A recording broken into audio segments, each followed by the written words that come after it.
In a nutshell, here's your daily routine for you. Affirmations. Wake up in the morning and say, I am a magnet for money. I'm gonna be rich.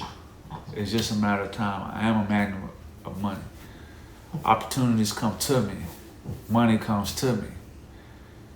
So after you do that for about 5 minutes, then I want you to visualize the life that you're gonna have when you have that money. Visualize you driving a Bentley.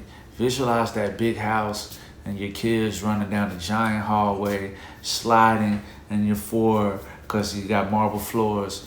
Visualize a pool in the back and you're barbecuing while all the family's over and you're having a pool party.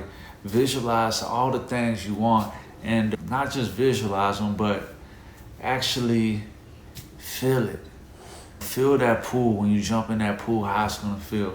When you ride in that Bentley, close your eyes and visualize how that new Mercedes is gonna feel and how good you're gonna feel because people are looking at your car and what you're driving. So wake up in the morning with affirmations,